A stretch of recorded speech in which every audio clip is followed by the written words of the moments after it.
ليه القطة بتعمل حاجات تخوف؟ كأنها موظفة بارت تايم في فيلم رعب وفول تايم في إرباك البشر.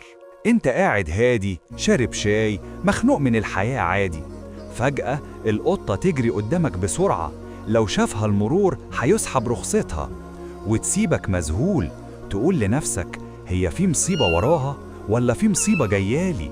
القطة قدام الحيطة ساكتة مركزة، عاملة فيها بتتفرج على مسلسل انت لسه محملتوش، وانت وراها بتقول يا رب تكوني بتبصي على بقاية ناموسة مش حاجة هتكلمني.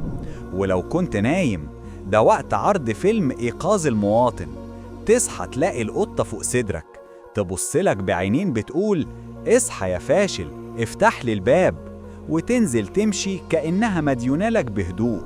والكارثة الحقيقية الحمام، أول ما تقفل الباب القطة تتحول لشرطة سرية، افتح يا مواطن انت بتعمل ايه جوه؟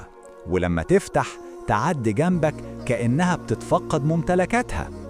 وفيها الحركة الأيقونية، تقعد فوق الدولاب وتبص عليك من فوق، انت فاكرها كيوت، دي بتعمل ميتنج داخلي، لو نطيت دلوقتي هيصوت ولا هيفقد الوعي. بس أقوى جامب سكير الصوت المفاجئ، تقعد ساكتة 7 ساعات ونص وتستنى اللحظة اللي قلبك فيها رايق وتعمل مياو، صوت يخوف لدرجة تخليك تعيد التفكير في كل اختيارات حياتك. وفي الآخر ليه القطة بتعمل كده؟ عشان القطة مخلوق لطيف، بس لطيف بطريقة أحب أشوفك مرعوب شوية. استنى الحلقة الجاية لما نجاوب ليه أي كرتونة في الأرض بالنسبة للقطة مؤتمر عالمي أهم من قمة المناخ.